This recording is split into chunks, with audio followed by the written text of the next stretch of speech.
This is the third part of the series and it got really dark. How's that look? You know, not the best lighting, but I think we can work with this. All right, guys, if you have made it this far, we are on part 3 of a 4-part series. We are in the summer section of how I survived my husband's deployment / my year in review. If you've not seen the first video, which talks about the build up to deployment, Brandon leaving the month after he left, I will link that. And if you have not seen the second video, which was the Tennessee edition of the year and how I survived Brandon's deployment, I will also link that video. And now without further ado, we are in episode 3. Now June brought very hot temperatures. Now again, I'm from Southwest Missouri. We're stationed at Fort Riley, Kansas. I was not aware that it got stupid cold like it did back in February, and I was not aware that it got stupid hot like it did in June, but it was so hot. And if you recall, I was doing 75 hard, meaning I had a 45-minute workout every single day. The other thing with this deployment is I was in Kansas and Brandon was in Germany, meaning we were on very different time zones. Part of the way that I survived deployment was I changed my sleeping schedule. Now, I'm kind of a night person anyway, so this honestly worked out really well for me. But I would stay up late. I would stay up until probably 2 or 3 in the morning, and I would wake up at like 10 o'clock-ish in the, not afternoon, but in the morning. Now, I could do that, one, because I work for myself, I set my own hours. That's something that we chose really early on for me to have my own business because of when things like this happen. Because it's really hard whenever your spouse is deployed and on a drastically different time zone than you can be like 2 ships passing in the night. And whenever we were out in Jersey, we knew that would happen. Like Brandon had a weird work schedule, and if I had a traditional job, we just never would have seen each other. So honestly, this decision for me to own my own business and do my own thing was birthed from that experience in New Jersey. And so to avoid kind of the whole ships passing in the night thing, I changed up my sleep schedule a little bit. So all that to say, I was staying up really late, meaning when it was in the cooler hours of the day, I was asleep. I'm also not a morning person in the slightest. I'm very much a night person. I was not gonna be waking up for those cooler moments in the day. So 75 hard, I was out in the heat of the day doing my 45-minute workout, and it was rough. Now listen, it was over 100 degrees every day. Luckily, it was a pretty dry heat, but it kind of felt like walking outside into an oven. I would go out in my like sports bra and biker shorts, or a tank top and biker shorts, and always a hat. I always had a hat with me, and I always had my water with me. And I would go out and I would do a 45-minute walk. I don't know if you can hear me because the Kansas wind is blowing today, and I think a storm might be coming in, which is unfortunate because I still have about 15 minutes left for my walk. Now there were a couple days where I would do like 20 minutes in the cul-de-sac, come in for a few minutes and cool off, because I've been a heat casualty many times and I'm not trying to be passing out and dying out in the summer heat, then go finish my 45-minute thing. But it was hot. It was very hot, very, very hot. I was not aware. So if you are coming to Fort Riley, recognize it gets real cold in the winter and it gets real hot in the summer. And I'm telling you this because I was not aware. Now moving on from it being a billion degrees, I started another home workout program called MBF. MBF is a 3-week program, and I started doing that for my indoor workout. And funny story, with MBF, muscle burns fat is what it stands for. With the program MBF, you have these like cordless jump ropes that you do the cardio with. And I'd forgotten that Brandon, when he left for deployment, he was doing MBF.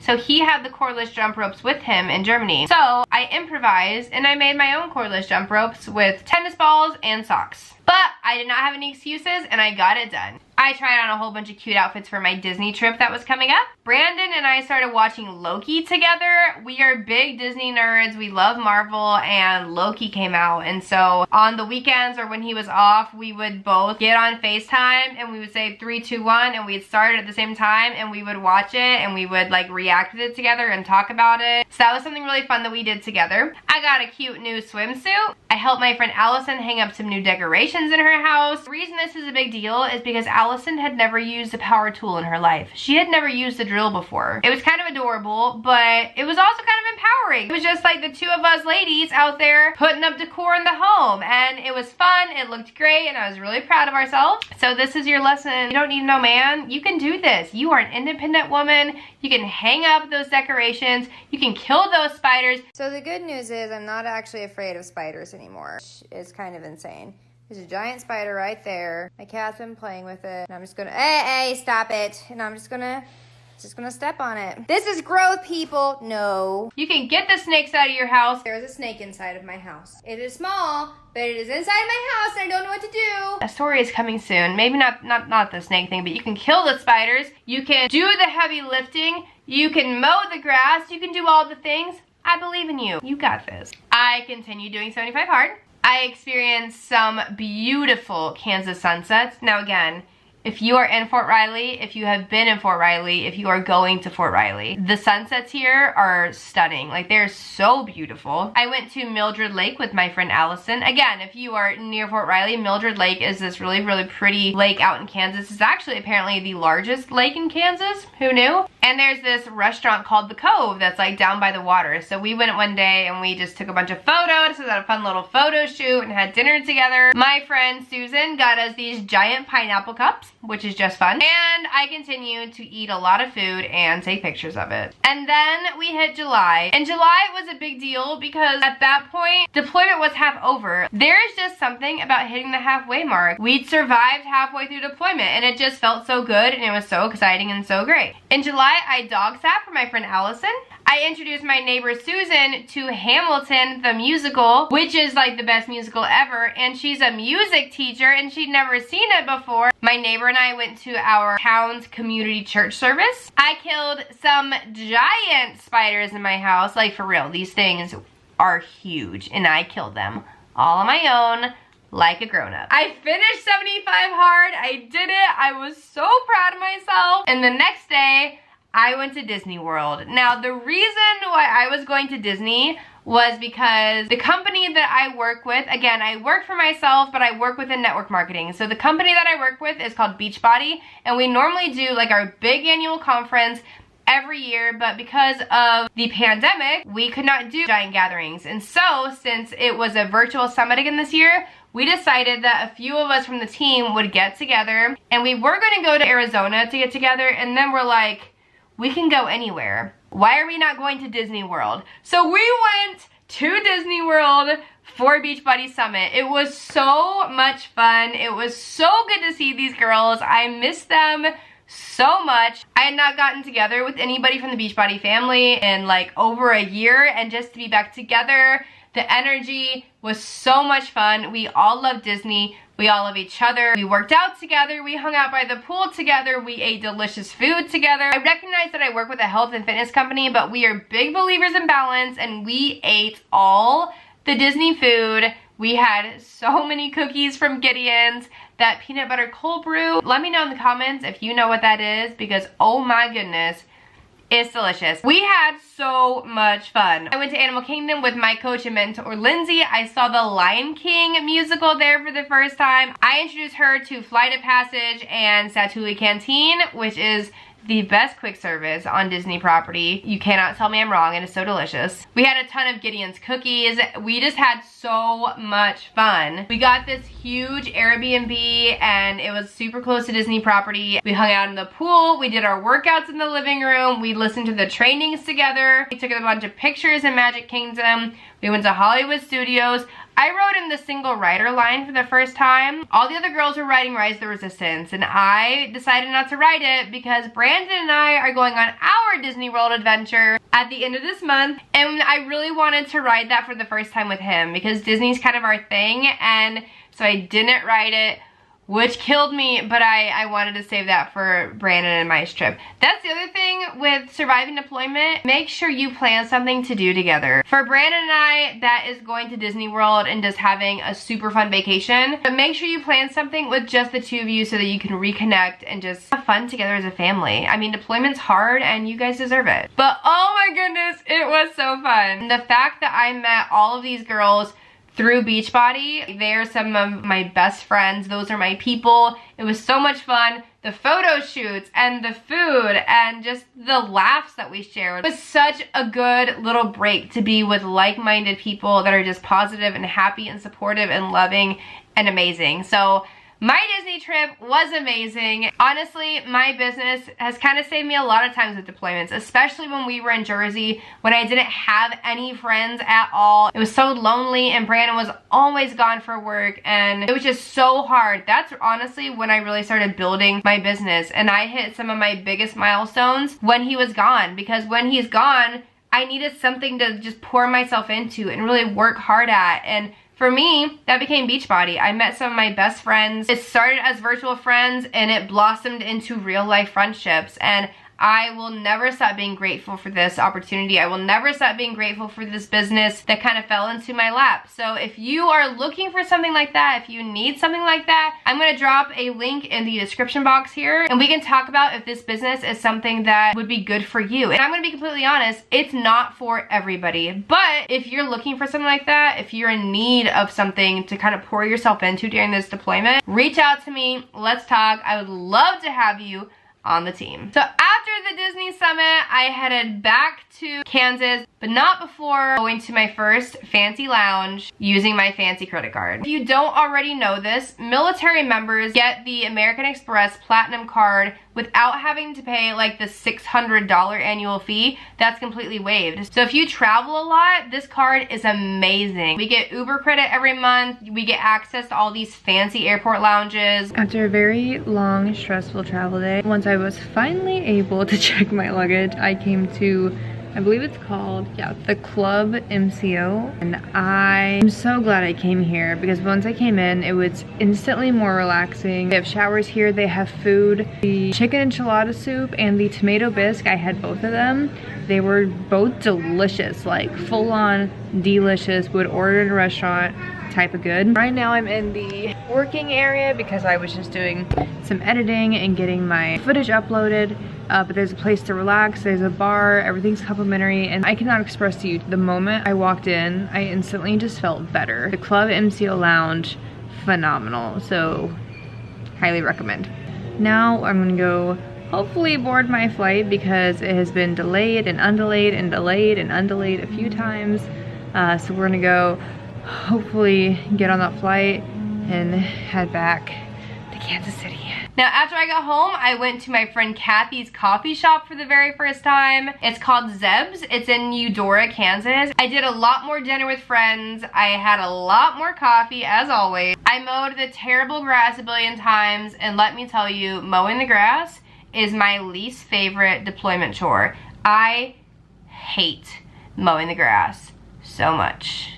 So much. And I went to recharge with my aunt. My Aunt Faith is my mom's sister. She lives 2 hours away from me. She lives in Olathe, Kansas, and she asked me to go help her in the kitchen at their youth group retreat that was in Iowa. Brianna's deployed. I might as well. So I went with Faith to recharge. I helped her in the kitchen. I found out that it is really, really hard to feed 100 teenagers. And something kind of crazy happened after that trip, which I will talk about in a moment because we are now coming into August. Now in August, I just kind of recharged with my aunt. I was headed back to Fort Riley. It was about a 2-hour drive, and I just felt God talking to me on that drive home. And I got this crazy call to go to NTS. If you don't know what NTS is, it is Nazarene Theological Seminary. If you know anything about me, you know I am not a student. I barely graduated college. I feel like I got my bachelor's degree by like the skin of my teeth. Like I barely graduated college. It was really, really, really hard for me. And I said there's no way I would ever go back to school. And then I got this unshakable urge to look into seminary. Again, I run my own business. I don't need to go to college. I don't do anything with my undergrad. My bachelor's is in youth and family ministry. I don't do anything with it anyway. Why would I go get more education? And this is a really long story, and I have another YouTube video that will be coming out this year of the long story of how I ended up in seminary. Long story short, I ended up in seminary and I started that month. I applied, I think, the week before classes started like a crazy person. I went back to school to pursue a master's of divinity. Now listen, I'm not going to tell you that deployment is the time to go back to school because school is hard. School is stressful, but a lot of people use deployment as a time to go back to school. School can be a really great thing to throw yourself into because it makes the time go by so fast. And let me tell you, By the time I started at NTS in August to the end of the deployment went by like that. Like it went by so fast. And I think a big part of that was I was in school. I was so busy with homework. I had to switch out a memory card for this video. So I think school can be a really great thing for people to do during a deployment. You can really throw yourself into something. You grow yourself as a person. You distract yourself. And honestly, it's something to be really proud of because it's really hard. So I started school in Nazarene Theological Seminary. I never thought I would say that, but I did. And if you want to hear the long story of how I ended up in seminary, I will be posting that video in this next year. So make sure you like and subscribe if you want to see that. Now, I went and visited the seminary before I actually signed up. I talked to a woman named Dana who would end up being one of my professors, and I'm so glad I did that. It made me feel so at home, so I went and saw the seminary before I enrolled. When it came to going to NTS, I had a lot of doubts, and I didn't think I would belong, and I was freaking out about it. I remember messaging my mentor, my old pastor, and telling him, like, I don't know what to do. I'm trying to pick, like, my NTS profile photo, and I can't figure out what to do because it has to be a picture of just you, but I don't have any headshots. Like, keep in mind, I've spent the last 7 years as a housewife who works in network marketing, who's a micro-influencer. All I have are like travel-y photos or Disney photos, and I don't have any professional headshots. And so I'm like, I'm so out of my league. What am I doing? And so he told me to pick a Disney picture and brand myself as the most magical student at NTS. I just thought that was funny, so I thought I'd throw that in here. But I picked a photo, and let me tell you, I found out that I did belong. And I just think that's a good life lesson, is you may not feel like it, but no matter what, you're going to belong. You're going to be okay. Even if you don't think you will be okay. There's a lot that I could talk about with the way that I felt before I went to school, but we'll save that motivational lesson for another video. Now, here's the important thing. It was August, and so I got my first pumpkin cold brew of the season. I love Starbucks pumpkin cream cold brew. It is my favorite drink there. So just that little thing was such a big deal for me. Now I know that sounds really dumb, but during deployment, those seasons, those little happy, little magical seasonal moments break things up a little bit. It brings a little bit of joy. And so if you can just find joy in a cup of coffee, that's a good thing. Deployment's really hard, and we need to find joy in the little things. So for me, that day, it was that pumpkin cream cold brew. I went home for my nephew Ollie's birthday. He turned 6 years old. That was so much fun. We went to Silver City, and I just got to see my brother and my sister-in-law and my whole family, and that was so much fun. I'm very blessed to live only like 5 or 6 hours from family at Fort Riley. People think we're crazy that we actually wanted to come to Kansas, but we had lived so far from family for so long that we actually requested to come here, and we actually got it. I continued to eat a lot of food with my friends. My cousin Nicole got engaged, and I had the honor of being her matron of honor, and so I went back to Olathe. Nicole flew in from Florida where she lives, and we had a little like get together. We were making like the bouquets and boutonnieres. We also went dress shopping. We didn't find our dresses that day, but we went dress shopping, and I also had my first call for NTS. I had my like new student orientation on a Zoom call, and I did that in a Barnes & Noble in the mall in Overland Park while they were dress shopping. And super funny story, I got hit on. I don't get hit on, and like this dude at Barnes & Noble, like I got my coffee there, I had my headphones on for the call. He just walks up to me and says, I don't want to bother you, and he handed me this paper, and it was his phone number. I don't ever get hit on, so it was a big moment for me, and I immediately called my husband, and I'm like, guess who still got it? I got hit on at the Barnes & Noble. Again, that doesn't happen for me often, so it was kind of a big deal. I got home, and I get this text from Nicole that says, so, I just found out I have COVID. And at the time, like, my throat had started to hurt a little bit. I'm like, crap. I bet I have COVID. So I'm taking my COVID test. Oh, how do I do this? And it was literally the first week of school. I went and got my test, and I had tested positive for COVID. And again, that was literally my first day of school was when I got sick. And in the midst of having COVID, now keep in mind, I did not have a severe case. It felt like a cold. Honestly, what it felt like for me, it felt like I had bronchitis. And I've had bronchitis many a time. That's exactly what my COVID felt like. When you're by yourself, things have to get done. So even though I was sick, I still had to mow the grass because our grass here is just like, our yard is all weeds and it grows insanely fast. So I went to the backyard, tried to open the gate so I could mow the grass when I had COVID, and I got stung by a wasp. I had COVID and I got stung by a wasp and I was so mad and I was so upset. I'm still mad about it when I think about it. And I called my mom crying and it was just not a good week. It was a very hard time.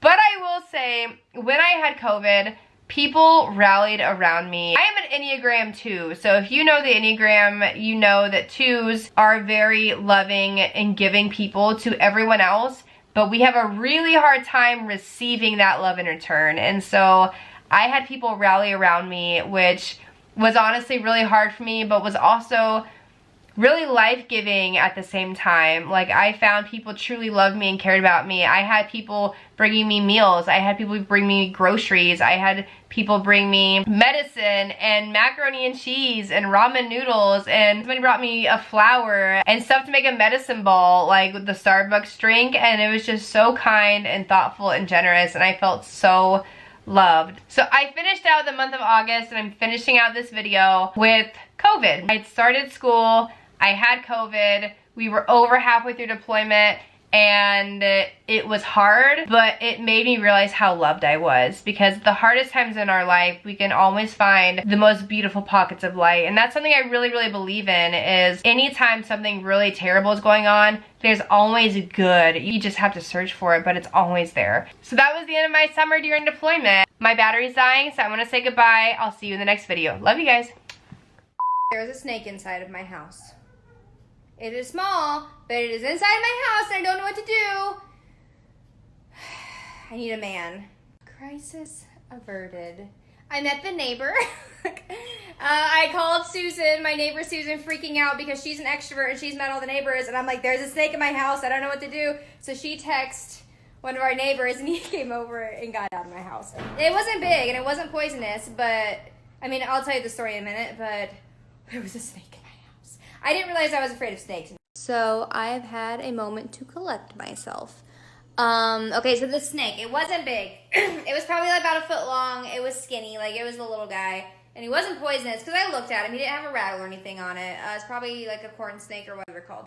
I didn't think I was afraid of snakes. Here's what actually happened. Let me turn on lights in my house. Okay, so here's what actually happened. So I was in the room scrolling TikTok as one does, and Cinder, who is right over there, she was meowing a lot. And I'm like, okay, she must want outside, wants to play, that's fine. She's a little hunter. So I come out and I'm like, she's not by the door, that's weird. I look over toward the front door and she's looking at this thing. And it's a snake. And the snake, like its head was raised and body was raised. It looked like it's about to strike her. And so I start screaming at this cat. Does the cat listen? No, she does not. And so I go over and grab her, and she's freaking out. She's very squirmy at this point. So I don't know if it actually like bit her or not. Yeah, now you want to go outside, don't you? But she was real freaked out. So I tried putting her at the leash in the back door. Conveniently for this demonstration, she wants to go out again. So I pick up her leash thingy, and I try to put her on her, but she keeps seeing this thing move, so she keeps jumping and freaking out. And then, of course, because I'm screaming at the cat, Frisco was like, oh, what's going on, Mom? And he comes out from the room, too. So I get Frisco outside, which he was not thrilled about. I get the cat in the bedroom to keep her away from it, and I'm literally just standing there looking at this little tiny snake, like, I literally just kept saying, there's a snake in my house, there's a snake in my house, what do I do, what do I do, there's a snake in my house, what do I do, for probably a good 30 seconds, just watching it like, crap, there is a snake in my home, what do I do? So I'm like, I'm gonna call my friend April, because she's from Louisiana, and she knows everything about snakes, and I'm like, no, that won't help, because she'll freak out too, and she lives on the base, like, we won't know what to do. So then I'm like, my neighbor Susan knows everybody in the cul-de-sac, because she's an extrovert. And so I called my neighbor Susan frantically, and I'm like, and I think the first thing I said was, there's a snake in my house, I don't know what to do. And she's also terrified of snakes. I didn't think I was afraid of snakes. Turns out apparently I am. So my wonderful neighbor, thank you Susan, you saved my life. She texted our other neighbor who used to be a Marine, and he comes over, I meet the neighbor, and he sweeps the snake out of my house with a broom. So the day is saved. My voice, I feel like, is hoarse because I was screaming so much. The cat wanted to go out and play, even though she's still real skittish. This one's just oblivious to anything going on. And I'm gonna bake the neighbor cookies. Thank you, Susan. You saved my whole life. There was a snake in my house.